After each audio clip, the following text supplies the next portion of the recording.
Wat wij zien is dat in Oost-Afrika een aantal landen zoals Ethiopië en Kenia beter en beter gaan doen. Alleen zijn die zeer sterk verbonden met de Indische markt en met de Chinese markt. Wij hebben vorig jaar toch wel een stijging opgetekend van 16% van onze export daar naartoe. Uiteraard de sterkhouders zoals Nigeria, Ghana, Ivoorkust doet het ook goed. Senegal begint het beter en beter te doen. Als we nu spreken over Sub-Sahara-Afrika, waar dus de economieën heel snel aan het groeien zijn, maar waar je ook een hele jonge bevolking ziet, meer en meer volk in de steden en een groeiende middenklasse, dan is het zeker interessant om daar zaken te doen.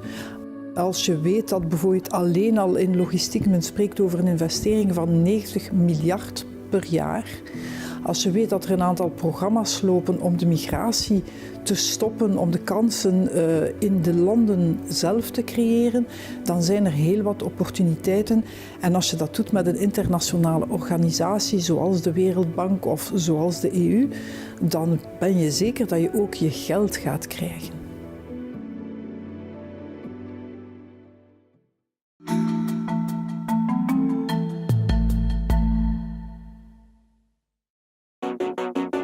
Dans le climat boursier actuel, les investisseurs sont à la recherche de nouvelles opportunités, également en dehors des marchés classiques. C'est pourquoi les fonds d'investissement et les institutions boursières intègrent de plus en plus d'entreprises issues d'économies en développement dans leur portefeuille.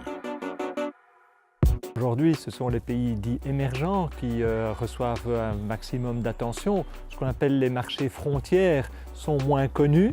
Aujourd'hui, les gens entendent parler de la Chine et de l'Inde et se disent que beaucoup de la croissance économique de demain et d'après-demain se passera là. Aussi parce qu'il y a l'évolution démographique qui peut aider dans certains pays. La technologie joue un rôle positif aujourd'hui. De plus en plus de personnes réalisent que ces pays émergents, ce ne sont pas que des pays où on a trouvé des entreprises qui fabriquent les produits d'hier ou avant-hier, mais on y fabrique aussi les produits de demain et d'après-demain.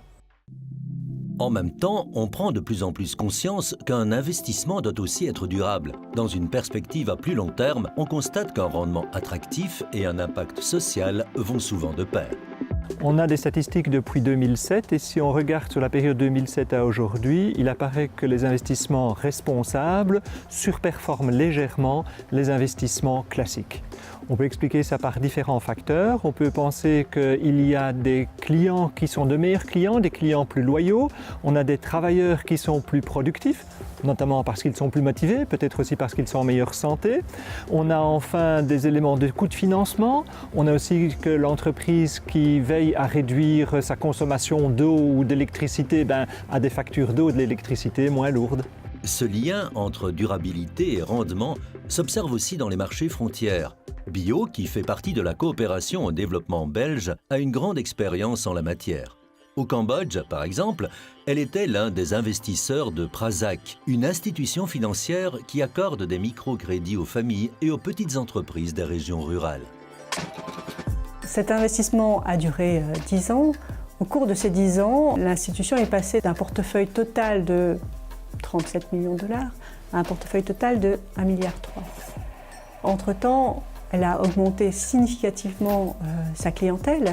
Il y a 350 000 personnes aujourd'hui au Cambodge qui reçoivent un crédit de Prasac et qui, grâce à ces crédits, parviennent à investir, développer leurs projets personnels, leurs projets industriels personnels.